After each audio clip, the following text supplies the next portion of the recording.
Of all the ruins in Kashmir, the Martanda ruins are both the most remarkable and the most characteristic.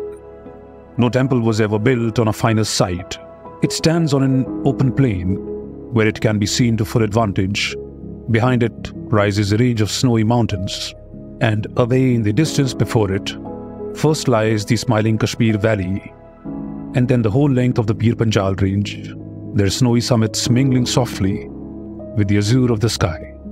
It is one of the most heavenly spots on earth, the finest example of what is known as the Kashmirian style of architecture, the most sublime site occupied by any building in the world, finer than the site of the Parthenon or the Taj or the St. Peter's or of the Escurial. We may take it as the representative, or rather the culmination of all the rest, and by it we must judge the people of Kashmir at their best. The lines I just narrated to you were written by Francis' young husband, who was a British Army officer. He was famous for his travelogues through Central Asia and the Far East. He wrote this in 1909, singing praises of the ruins of the Martanda temple.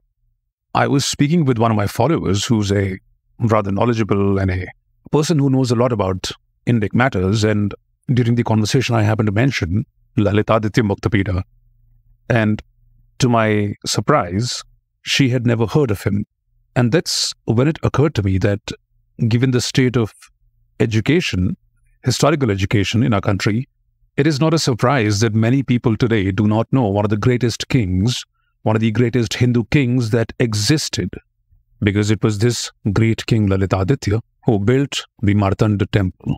The source for today's episode is a book by Vikram Sampath called The Brave Hearts of Bharat.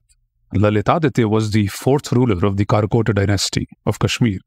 One of the most popular sources of history of this period is Rajtarangini, which means the River of Kings, which was written by Kalhan.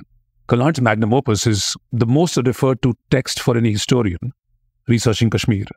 Kalhan's historical account depicts Kashmir to have been ruled by Hindu rulers in dynasties for over 5 millennia.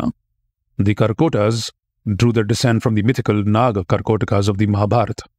They peacefully transitioned from the Gonandiya dynasty, whose last king, Baladitya, was heirless. Deeply troubled by the absence of a male heir, Baladitya consulted his royal astrologer, who foretold that it would be his son-in-law who would succeed him. So he got his daughter, Anangalekha, married to an ordinary but able officer in his administration. His name was Durlabvardhana. The king hoped to forestall destiny by selecting an insignificant spouse for his daughter. But Durlabvardhana ascended the throne in 625 CE. About 5 years after Durlabvardhana's ascension, the Chinese Buddhist monk, scholar and traveler Xuanzang visited India and reached Kashmir in 631 CE. Durlabvardhana's maternal uncle received the monk, who was accorded a grand welcome and led to meet the king in a procession on a bedecked elephant. Zhang's account gives us a picture of Kashmir during this time and its political expanse and importance in contemporary geopolitics. He alludes to the expansion of Kashmir under Durlabvardhana as places like Takshila, which was part of the Kamboj kingdom, or Dardistan in Kashmir's immediate neighborhood, Simhapura Orsa, which is today's Khyber Pakhtunkhwa in Pakistan, Poonch and Rajpuri, which is today's Rajouri. They all had become vassal states of Kashmir. Neighboring kingdoms kept trying to attack Kashmir but never succeeded in their attempts. According to Zhang, the Kashmiri people were eager learners, though cunning, and lived harmoniously among themselves despite following various faiths. Kashmir was indeed cosmopolitan because despite being a Shaivite, the king was deeply tolerant of the Vaishnav and Buddhist faiths. Kashmir, in fact, became a pivotal force for Buddhism in the region and facilitated its spread to China, Tibet, and Central Asia. In fact, it is believed that Tibetan Buddhism had its origin in Kashmir. A peculiar feature of the Buddhism in Kashmir was the deep influence of Shaivism on it, with the advent of deities like Avalokiteshvara and Manjushri, drawn from the Shiv Shakti theology of Hinduism. The imperial Chinese court records of this time mention that between 627 and 649 CE, Kashmir's king Durlabvardhana had established control over the route between China and Kabul, thereby enabling the Chinese ambassador to travel freely on this route. This implies that although Durlabhardhana did not rule over Kabul directly, he exerted political influence there because of possibly annexing surrounding regions within a few years of coming to power. After Durlabhardhana's death in 661 CE, his son, Durlabhaka, ascended the throne and assumed the name of Pratapaditya. In a glorious and peaceful 50-year reign, he expanded the frontiers of Kashmir till Jalandhar in Punjab. To him were born 3 sons, Chandrapida, Tarapida, and Muktapida. Chandrapida was the eldest son. He succeeded his father on the latter's death in 711 CE, but he ruled for only 8 years and 8 months, as his deceitful brother, Tarapida, allegedly got him killed through a sorcerer by employing some black magic spells, and he became the king. Kalhan is ruthless in his admonishment of Tarapida as a barbarian who created terror by his glory mangled with blood on account of the fratricide. A despotic reign born of such an unethical act ended similarly in a short while. Around the end of 724 CE, his own Brahmin officers conspired against Tarapida and employed similar black magic sorcery to have him eliminated. This sort of reminds me of what Chanakya did to Dhananand. And this tells you the role of the Brahmins of Hindu society. When they saw that a king did not deserve to rule, that when a king was a barbarian, they figured out a way to get rid of him. And we've seen that throughout history, whether it was in the times of Chanakya, whether it is in the case of the story that I'm telling you right now, or whether it was in the case of Maharana Pratap, many centuries later. And it's quite amusing that the Brahmins got rid of Tarapida in the same way that he got rid of Chandrapida through black magic spells. So quite a fitting end. But it was at this point of political flux within the kingdom that the youngest brother, Muktapida, was crowned king in 724 CE. Upon his ascent to the throne, he assumed the name of Lalitaditya. Though completely silent about the new king's younger days, Kalhan gushes about his ascent to power. He says, "After Tarapida, Sri Lalitaditya became the universal monarch, he who was far beyond the conception of fate, which creates only rulers of limited territories. He bedecked the elephant-like Jambudweep by the glory of his military exploits. For rivers which have set out from their own region, the ocean is the limit. But nowhere is there a limit for those who are frankly aspiring to be conquerors." Lalitaditya Muktapida's reign was to mark the veritable golden era in the annals of Kashmir's history.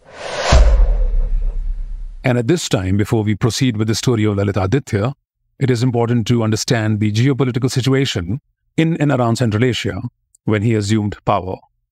The southern Hindu Kush region in the 8th century was occupied by 3 powerful kingdoms: the Kapisha, which is the present-day Kabul, Zabulistan, which is present-day Ghazni, and the Kashmir of the Karakotas. Kapisha and Zabulistan were under Turk Shahi rulers who were Buddhists and descendants of the Turkish king Burhatakin. Some historians have claimed that the dynasties of Kabul and Zabulistan were Hindu by faith. The 3 kingdoms had asserted themselves after breaking away from the White Huns, who held sway over Gandhara and Kashmir after the weakening of the Gupta Empire. Notably, all the 3 maintained close and congenial ties with the imperial power on their eastern frontier, China, which was under one of the most powerful and prosperous dynasties, the Tang. Regular delegations from their courts to and from China corroborate this fact. The 3 powers often collaborated with China in their efforts to prevent another pesky expansionist power in the region, Tibet, from penetrating deeper into the Hindu Kush Pamir belt. At the foot of the towering peaks of the Himalayas, the ancient Tibetan people, the Bod, emerged victorious from their age-old intertribal rivalry and established a unified monarchy of the Yarkong Spurgyal family. Towards the west, a series of historical events led to a sudden rise of the Arabs. After the passing away of Muhammad, the founder of Islam, in 632 CE, 4 of his companions succeeded him as leaders of the Muslim community: Abu Bakr, Umar, Usman, and Ali. They assumed the title of Khalifa or Caliph, that literally meant the one who follows behind. After consolidating the authority of the Islamic nerve center of Medina over the various nomadic Arab tribes, the caliphs undertook an expansion of territory and of their faith. Umar, the second caliph, diverted the martial power of the Arabs against the two prominent powers of the time, the Byzantine and the Sasanian empires. Byzantine territories of Syria, Palestine, and Egypt, and the Sasanian territories of Persia and Iraq fell to Arab might that was propelled by the desire to conquer the land of infidels, pagans, and idolaters as an ordained holy work of God. This religious zeal unified them further to an extent that within a century of the passing away of their prophet, the empire of the caliphs had emerged as a global power that dominated Central Asia and North Africa, touching the shores of the Atlantic in the west and knocking at the very gates of India on the east. Syrians, Persians, Berbers, Turks, and others were rapidly Islamized, and their languages and cultures Arabicized. Trade, especially that of silk, played an important role in the economic and consequently political life of the kingdoms, ensuing constant skirmishes with each other for supremacy over the commercial passages. The possession of Gilgit and its neighbor Baltistan was of great strategic importance to all the players. For Tibet, it allowed control over the main route from Kashmir through the Mintaka Pass to Kashmir and the Indus Valley, and made it possible for them to establish direct contact with the Turkic tribes of the Tarim area and the Arabs of Central Asia. The Sino-Tibetan rivalry, which lasted for over 2 centuries, brought several other powers in the region into the conflict that was driven by a motley combination of commercial interests. Control over these strategic locations kept oscillating between the different competitors. Political, trade, military, and even matrimonial alliances were constantly stitched to keep one another at bay and gain greater control over the trade routes. The politico-religious force of the Arabs that had subjugated several countries and people across the world was to now make a violent interaction with a living faith that was possibly as old as human civilization itself, India. Historian Ram Gopal Mishra states, "The early successes of Islam were against religions that had lost their hold on the minds of the people. But in India, the Hindu way of life, symbolized by high moral values of tolerance, truthfulness, and justice, was very much the part and parcel of the vast multitude's mental and material being." Unable to face the persecution of the Arabs, a large group of Persians abandoned their homes towards the end of the 7th century to set sail to Gujarat, near the site of the later colony of Sanjan. They were welcomed and sheltered by the king of Gujarat, and they were to become the ethnic community of the Parsis, who are still a thriving group in contemporary India. This innate, embracive, and inclusive nature of the Hindu faith that allowed every strand of religious opinion, including atheism and agnosticism, made the Indian society that Islam encountered as one that was just vibrant and adherent to its tenets. As Arab cartographer Muhammad al-Idrisi noted, the Indians are naturally inclined to justice and never depart from it in their actions. Their good faith, honesty, and fidelity to their engagements are well known, and they are so famous for these qualities that people flock to their country from every side, and hence the country is flourishing and their condition prosperous. Several of these chronicles of the invaders themselves, the historians and the early Arab travelers, clearly reveal that quite unlike the popular myth about the decadence in the social and moral values of Indian society being the cause of her subjugation by foreign powers, it was these invasions that resulted in this decline. A little over a decade before the rise of Lalitaditya to the throne of Kashmir, calamity struck the province of Sindh. Ruled by a Brahmin family founded by Chachrai, it had variously repelled the repeated Arab onslaughts mounted under the reign of several Umayyad caliphs. Arab invasion of India at Thane, Bharuch, and Debal in Sindh were all valiantly repulsed. During the Debal expedition, the leader of the Arab army, Al-Mughira, was defeated and killed by Chacha. So jolted were the Arabs by this crushing defeat that any successive plans made by the Caliph to attack India were always met with apprehension and never got a sanction. During the Caliphate of Abu Sufyan, the Arabs made as many as 6 determined efforts to conquer Kikan, a frontier post of Sindh, but failed miserably every single time. But soon, a good pretext for a final kill offered itself. Some ships that were conveying male and female Muslim pilgrims from Ceylon with valuable gifts of jewels and pearls from the king of Ceylon to Caliph were compelled by the adverse winds to go to Debal, which is about 60 kilometers from today's Karachi. It was a seaport town of Sindh, and Chinese traveler Xuanzang also mentions that the whole delta was infested with robbers and sea pirates who often created hurdles in the sea trade routes. On coming to know about this ship that was carrying precious gifts, the pirates attacked it. They plundered the wealth and took all the passengers hostage. Raja Dahar, the son of Chachrai, who was in power, pleaded his inability to the Arabs to overpower the pirates. That is the work of a band of robbers, he claimed. They do not even care for us. One of the Caliph's most notable governors, Al-Hajjaj, induced him to declare a jihad against Sindh to avenge this attack. Budail was sent to attack Sindh, but his armies were routed, and he too was killed by Dahar's son Jaisimha. The Arab Empire that had successfully vanquished so many superpowers was being routed repeatedly in India, and this shook the Caliph. He was indignant at Hajjaj for these misadventures, but the latter made it a prestige issue to win this expedition at any cost. Accordingly, Hajjaj's son-in-law, Muhammad bin Qasim, was sent to conquer Sindh in 710 CE, with 6,000 men from Syria joining him, along with battering rams and catapults to assail fortified towns. Before reaching Sindh via the Bolan Pass, Qasim had to face stiff resistance from the Turk Shahi rulers and Kashmir's Chandrapida. But Qasim managed to reach Sindh and attack the Debal port. The town was surrounded by a large fort, at the center of which was a towering stupa. The Tachnama that chronicles the exploits of the Sindh royal family states that the stupa was surmounted by such a large flag, that when the wind blew, it used to fly all over the town and touched the turrets of the fort wall. The belief was that the stupa had a magical talisman in it, and if it stood and the flag fluttered, Debal would never fall to any conqueror. An insider, however, turned treacherous and informed Qasim about this secret, and hence the stupa and the flag became the first target of his battering artillery.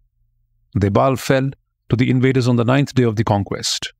The conquerors gave their first lessons of a bloody conquest to the Hindu and Buddhist population of Debal by massacring the entire male population of the town in a gory bloodbath. Women were taken as slaves and the town was pillaged. Debal was largely Buddhist, as was its governor, who ran to take shelter against Dahar's son Jaisimha. Raja Dahar had all along complacently presumed that the port would resist these attacks, like it had done so successfully in the past. But this invasion was different, given the superior military might and weapons of destruction of the Arabs that were unknown to the Indian side. Qasim obviously had not come all the way to merely capture a small seaport. After its capture, he advanced towards Brahmanabad, the summer capital of Sindh, defeating several chieftains en route. Dahar decided to take on the enemy frontally and left his capital Alor and marched towards Reward to halt Qasim's victorious march. And here something happened that many Hindu kings would experience later in the history as well. About 500 Arabs who were in Raja Dahar's army under one Al-Lafi and who could have assisted in knowing the mind and strategy of the invaders deserted Dahar, as they were reluctant to attack their co-religionists. This Al-Lafi had been given shelter by Raja Dahir. He had been given protection against his fellow Arabs by Raja Dahir. But when those Arabs attacked Sindh, this same fellow Al-Lafi refused to help Raja Dahir because he would not attack his co-religionist. He would not attack another Muslim. And as those of you who know history will know, this happened many times later as well. Undeterred by this treachery, Dahar faced Qasim's forces along with Jaisim. He bravely declared, "My plan is to meet the Arabs in open battle and fight with them with all possible vigor. If I overpower them, I shall crush them to death, and my kingdom will then be put on a firm footing. But if I am killed honorably, the event will be recorded in the books of Arabia and Hind, and will be talked of by great men. And it will be said that such and such a king sacrificed his precious life for the sake of his country in fighting with the enemy." When the two armies finally met in a dreadful conflict, for a while it seemed that Sindhi forces had an upper hand in the battle. But again, the opponent's numerical strength, treachery of insiders, and sheer bad luck turned the game against Raja Dahir. A burning arrow fired by an Arabian rearguard pierced his white elephant. The scared animal ran towards the river where the Arabian encampment had been established. Dahar single-handedly fought the Arab soldiers, till an arrow pierced his shoulder and another got buried in his throat. The last mighty Hindu king of Sindh had thus fallen in 712 CE. His decapitated head was sent back as a gift to the Caliph. The capital of Sindh was pillared to the last brick. 60,000 people, including several women of princely families, were taken as slaves. Dahar's wife, Rani Bai, decided to defend the fortress of Raur with about 15,000 warriors, but eventually gave up. Bin Qasim molested and forcefully married one of Dahar's wives, Lati, while Rani Bai immolated herself along with several Rajput women after failing to protect the fortress. Perhaps the first instance of Jauhar in India. Raja Dahar's daughters, Surya Devi and Parimal Devi, were packed off to the Caliph's harem. After giving some resistance even after Dahar's death, Jaisimha fled from Sindh and was given shelter in Kashmir.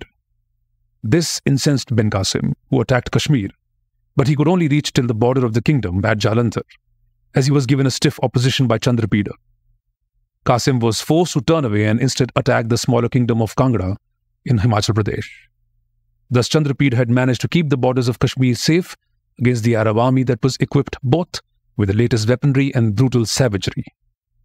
Qasim had planned to attack Kannauj too, but his envoy, who had been sent to the court of Kannauj ruler Raja Harichandra with an order to surrender, was given a dressing down. Even before Qasim could react, he had by then received a stern message from the Caliph to return immediately. Because Raja Dahar's daughter Surya Devi was somehow able to convince the Caliph that Bin Qasim had already used her, and therefore she was not worthy of being a part of the Caliph's harem. The angry Caliph issued orders to arrest Bin Qasim and drag him to Baghdad, stitched and packed in a leather box. Bin Qasim meekly followed the orders but died en route due to suffocation. Later, Surya Devi confessed to the Caliph that she had lied to him only to avenge her father's death from Bin Qasim. The angry Caliph ordered his soldiers to bury her and her sister alive in the ground. Both sisters died, but as true warriors, they had avenged their father's death. Thus ended the story of the royal house of Sindh in great tragedy.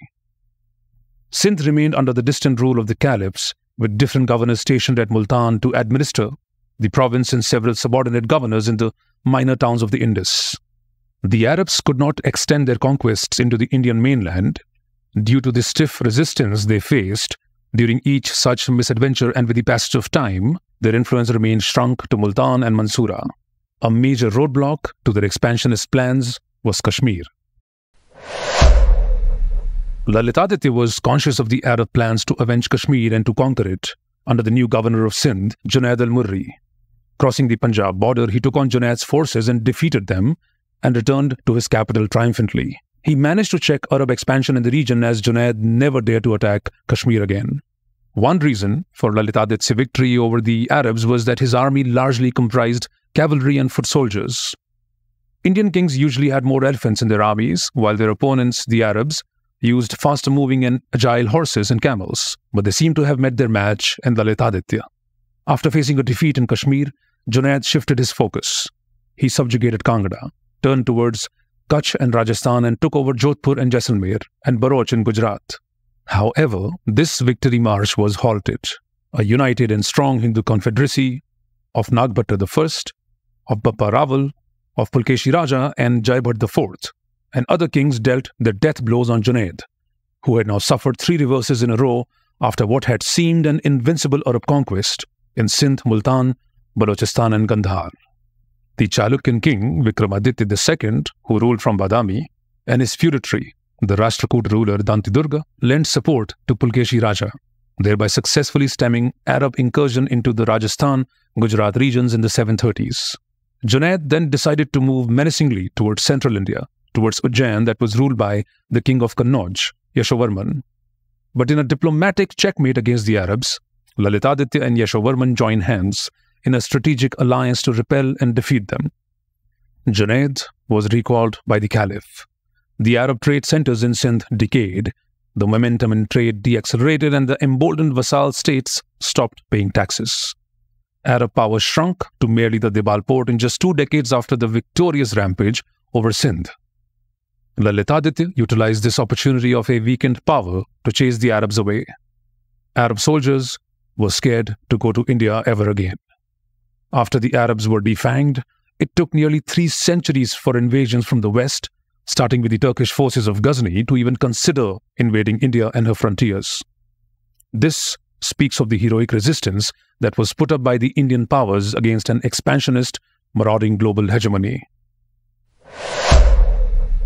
After driving back the Arabs around 730 CE, Lalitaditya turned his attention towards consolidating Kashmir's influence over Kabul, Gandhar, Zabulistan and Tukharistan. Though these were hitherto friendly states, they had been increasingly weakened due to the frequent skirmishes with the Arabs. In the recent past, in 700 CE, these Turkshahi kingdoms under one of the brave kings Ranbal had forced Hajjaj into complete submission and became a hero across Central Asia. However, these powerful frontier states had slowly weakened. Additionally, these kingdoms were of strategic importance for Kashmir, since 5 crucial trade routes passing through the Gilgit split into different directions from Tukharistan. It was hence important for Lalitaditya to reduce Arab ascendancy on these routes and also safeguard them against the prying attacks from Tibet. Between 725 and 730 CE, Lalitaditya kept a close watch on the Tibet border to prevent any incursions. He crushed the rebellions of the Darads of Gilgit and revolts influenced by Tibet in tribal kingdoms of the Chitral region. Lalitaditya seemed to have installed loyalists or retained the incumbents in states such as Kabul, Zabulistan and Tukharistan as quasi-independent feudatories. For instance, in 729 CE, the exiled ruler of Tukharistan had sent a delegation to China for help against the Arabs, but got no response from the imperial court. But Lalitaditya stepped up. He defeated the Arabs in the ongoing campaign. He freed Tukharistan and the trade routes passing through it, and installed the exiled ruler as the king. Though it remained a semi-independent state, Tukharistan had to accept the supremacy of Lalitaditya. It was perhaps during this Tukharistan campaign that Lalitaditya met Chankuna, a skilled army general whose military skills impressed him. He took Chankuna onto his side to employ modern and Turkish and Chinese-style army formations for the Kashmir army.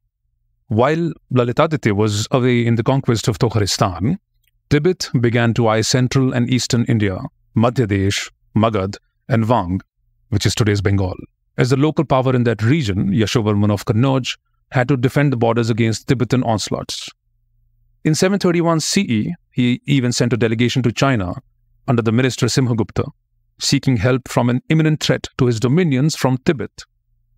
China was then grappling with immense internal turmoil and rebellions and was averse to engaging in any external conflicts. With no help forthcoming from China, Yashovarman took on Tibet independently. After his conquests to subjugate the Turkish states, Lalitaditya too joined this battle by attacking Tibet from a different direction. The combined attacks of both these kings ensured that the 5 trade routes were completely freed from Tibetan control around 733 CE. For about 4 to 5 years thereafter, Tibet remained largely subdued in its attacks on the trade routes, and the credit for that goes to the resistance posed by the Indian kings Lalitaditya and Yashovarman.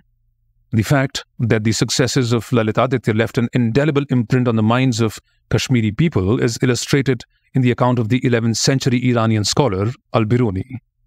In his Kitab al-Hind, he records that Kashmiris celebrated a festival every year to commemorate the victory of Lalitaditya over the Turks. That such a festival was witnessed and recorded even 4 centuries after him implies that his victories and exploits must have been so grand so as to have still been a part of the public memory. Other historians, however, attribute that this festival was celebrated by Kashmiris on the 2nd day of the Hindu month of Chaitra to celebrate the victory of Lalitaditya over Tibet. For maintaining a lasting dominance over the Gilgit and the trade routes, Lalitaditya sent an emissary to the Thang court in 733 CE, seeking an alliance in stationing a permanent joint military base. Now, given today's geopolitical scenario, it's quite amusing that India and China are coming together to set up a joint military base, and their common enemy, the bad guy, are the Tibetans. It's quite something. In the past too, the Tang dynasty had sent a delegation to the Karkota court in 722 CE, expressing their gratitude to Tharmic for providing food supplies and military assistance to the Chinese army that had established its base in Gilgit. But this time around, in 733 CE, China was in no position to respond to this generous offer of Lalitaditya, as the Tang emperor was busy quelling the rebellion of his general. Civil wars and dissensions were tearing the Tang Empire apart, and as a consequence, the Chinese emperor had to flee his capital. These successful campaigns against the Arabs, Turks, and Tibetans brought for Kashmir immense prestige and wealth from war spoils. It was at this juncture in his reign that Lalitaditya seems to have conceived the idea of leaving his legacy behind on the footprints of time by becoming a master builder of iconic monuments and cities. He established a new capital city named Parihaspur, the city of joy, which is today's Paraspur, about 22 kilometers from Srinagar. A massive palace for himself was also built, and the construction of 4 grand temples, other than the Martanda Sun Temple, were commissioned at Parihaspur. These temples were called Parihaskeshav, Muktakeshav, Govardhan Dev, and Mahavaraha. Kalhan states that the idol of Parihaskeshav was made of 3,600 kilograms of silver, while the Muktakeshav idol was made of 84,000 tolas, which is 840 kilos of gold. A 54-arm length tall Garuda pillar was also erected, inspired by the gigantic sculptures of the Buddha at the Bamyan. Lalitaditya also had a Chaitya established in his capital with a giant Buddha statue that was made of 62,000 kilos of copper, and it seemed to reach the sky. After a brief hiatus from the battlefield, Lalitaditya seemed to have set out on what Kalhan describes as his Digvijay. It was a campaign in ancient India that a king undertook in all the proverbial 4 directions against their political opponents, and after a victory, he was declared as a Chakravarti. Quite ironically, the first target of this campaign was his ally in his expeditions against the Arabs and the Turks, Yashovarman of Kannauj. Some scholars say that Yashovarman's own successful Digvijay expeditions, conquering Bengal, Bihar, Haryana, and parts of Rajasthan, made Lalitaditya both jealous as well as insecure. The last straw in this thawed friendship between the two hitherto allies was a long-drawn encampment by Yashovarman in Kurukshetra, which was quite near the border of the domain of Lalitaditya. It is quite possible that Lalitaditya declared war when Yashovarman tried to extend his boundaries at Jalandhar up to the Yamuna. On his way to the Doab region between the Ganga and the Yamuna, where Kannauj was located, Lalitaditya vanquished smaller kingdoms such as Kangra, Kumaon, Lohara, Garhwal, etc., and he brought all of them under the suzerainty of Kashmir. When the armies of the two equally competent and valorous warrior kings met, it was naturally a long-drawn skirmish that left the armies and soldiers exhausted. There are very few details of this war, but what we do know is that Lalitaditya eventually emerged victorious. Yashovarman sent a draft peace treaty to his friend turned foe. Rather inadvertently, or maybe knowingly, in the treaty, he preceded his own name before that of Lalitaditya. This supposed lapse and breach of protocol by the vanquished towards the victor was spotted by an alert minister of Lalitaditya, who brought it to the notice of the monarch, who was enraged. The peace treaty was shredded, and Kashmir's forces remounted an attack that resulted in a complete rout for Yashovarman, who was made a vassal of Lalitaditya. He remained a feudatory of Kashmir till his death in 753 CE. All the territories that were part of Kannauj now came under the control of Kashmir. To stamp his suzerainty over these places, which included the latest conquests of Yashovarman in Magad, Gaud, and Wang, Lalitaditya marched along to all these kingdoms, parading his new vassal to instill a sense of fear in the feudatories and to let them know who their new master was. Without a war with any of these kingdoms, all of them came under the control of Kashmir, which now extended from the northern banks of Yamuna to river Kalika around Gwalior. The Kannauj country became the courtyard of his house for Lalitaditya, potentially making it the largest empire of contemporary India. After his victory, Lalitaditya took back all the scholars and poets along with him: Vakpati, Bhavabhuti, Kamalayuddha, Atrigupta. All these scholars and intellectuals from Kannauj were taken back to the Kashmir court. Of these, Atrigupta was an ancestor of the most celebrated icon of Kashmir Shaivism, Abhinavgupta. In the Indic imagination of the building of an empire, not only were massive structures, palaces, and temples important, but the emergence of an intellectual and philosophical center for excellence and learning was also paramount. After this conquest, Kalhan makes Lalitaditya set off on a triumphant conquest across the length and the breadth of India, which seems extremely mythical and legendary.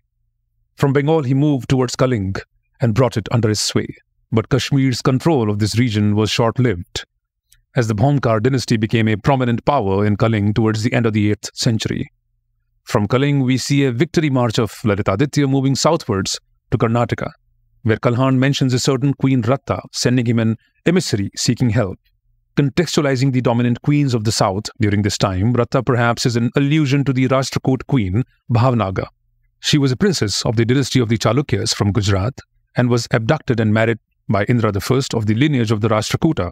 After Indra's death, Bhavnaga was the regent queen of the minor Dantidurga. With her brother-in-law Krishna casting threats on the throne, she is supposed to have sought the help of Lalitaditya, as he was right there in the vicinity of the Kaling. Along with his vassals Jivitagupta of God and Yashovarman, Lalitaditya is said to have come to her aid against her detractors. At the end of a long war campaign, Lalitaditya returned to his capital in 744 CE.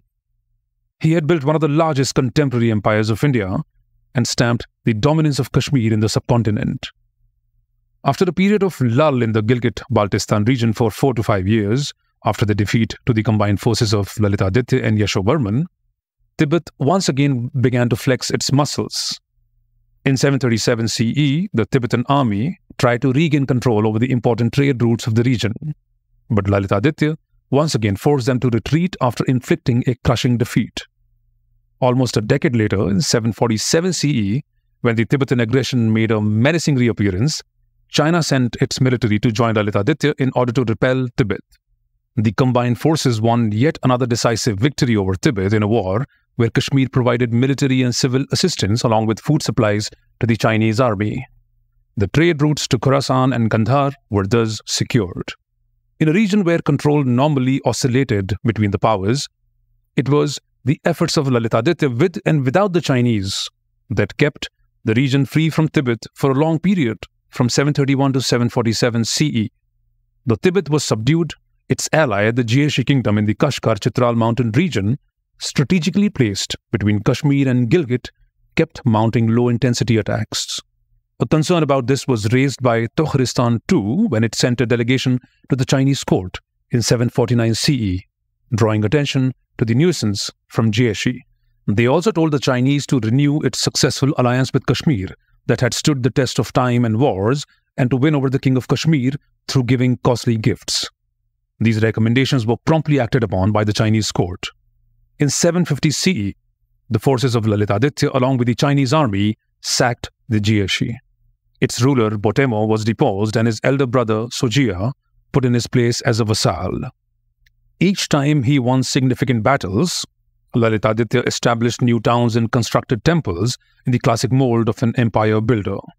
After the capital city of Parihaspur, to commemorate his foreign victories, he established Sunishitpur and Darpitapur towns. Unfortunately, there are no traces of these towns anymore in contemporary Kashmir. His 3 wives also undertook many construction and charity projects as well. Kamlavati was his favorite spouse, who he probably married before his coronation as the king of Kashmir.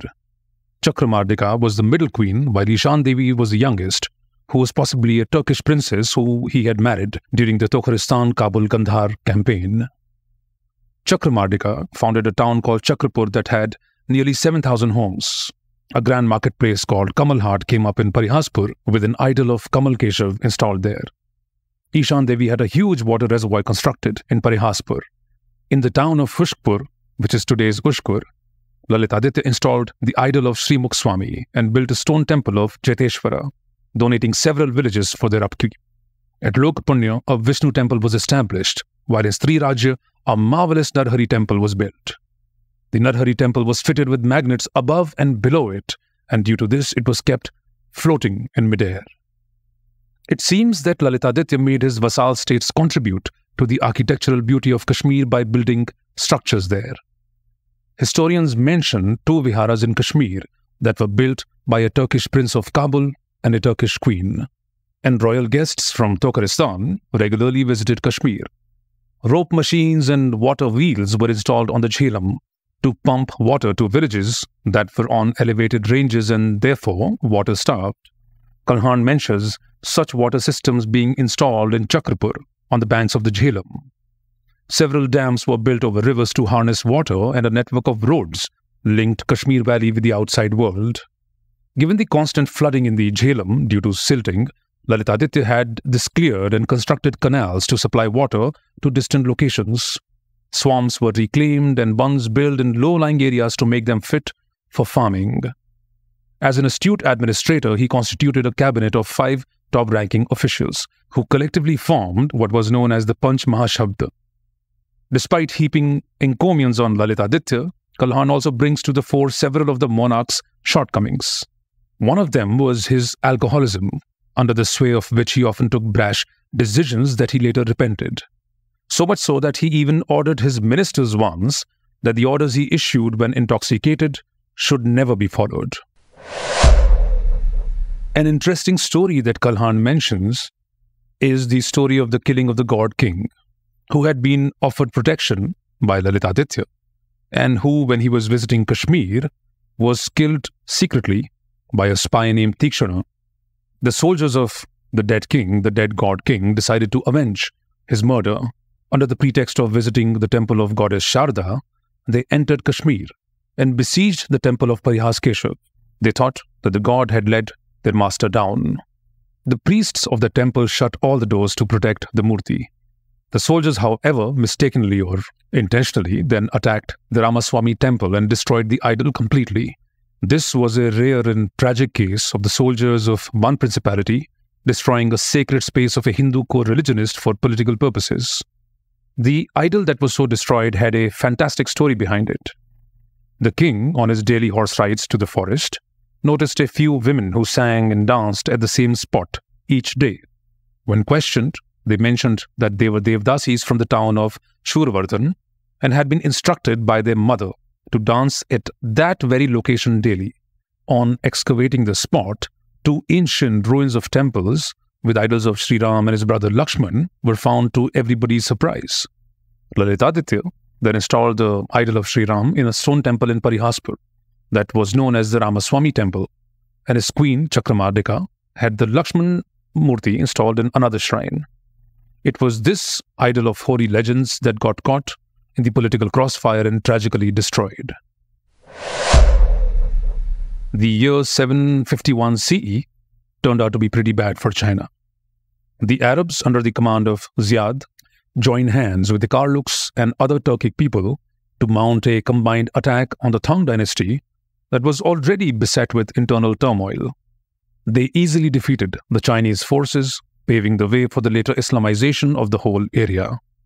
This left the Arabs in a strong position to extend their influence over a large part of Central Asia.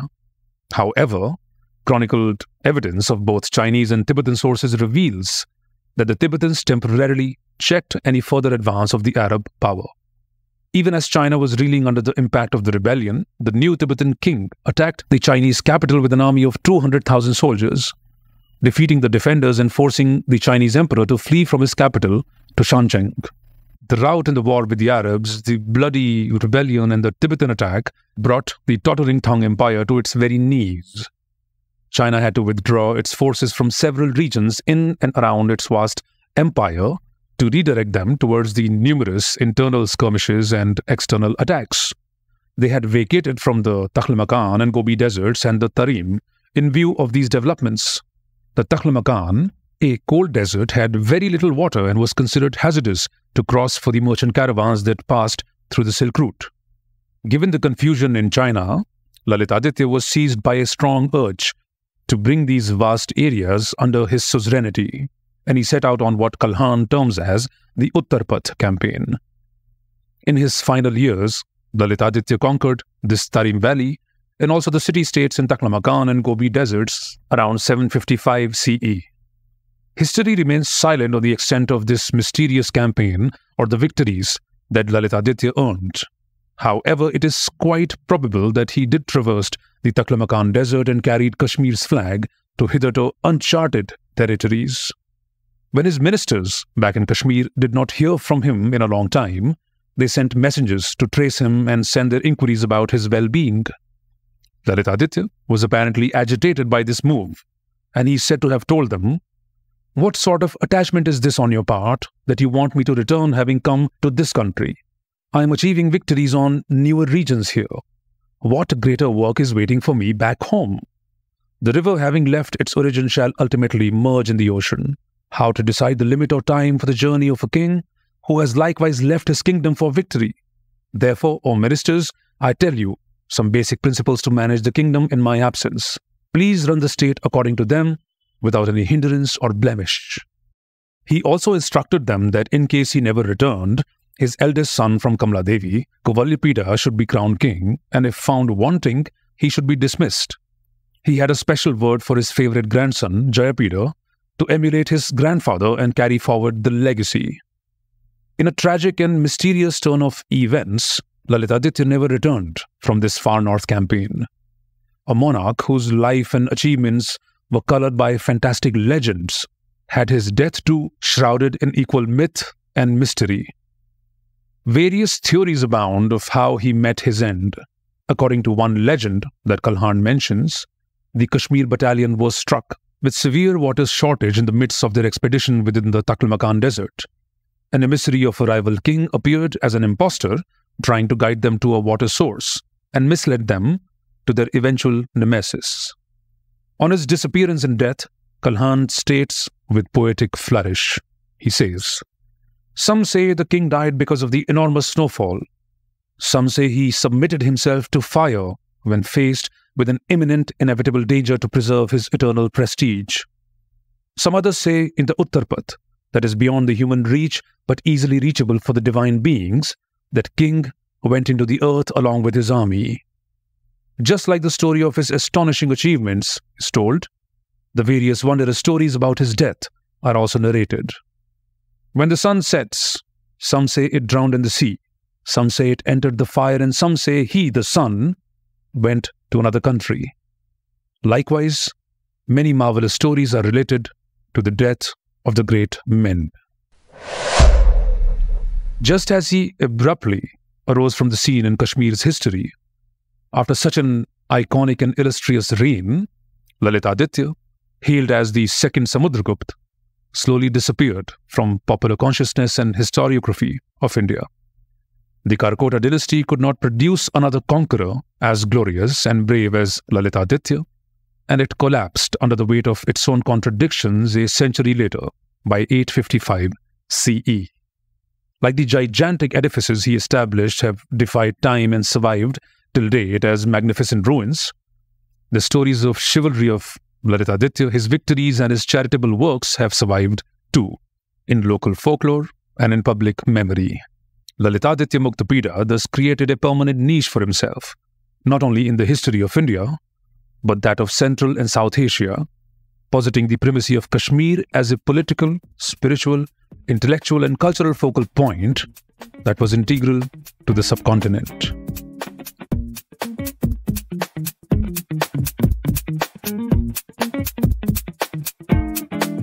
This was the story of Lalitaditya Muktapida.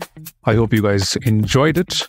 It is very important to know our history and people like him. I believe that such heroes should be remembered.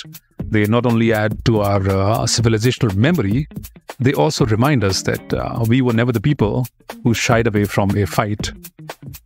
If you like this podcast, or if you have any other feedback, do send me a message on Instagram, or you can leave a comment below.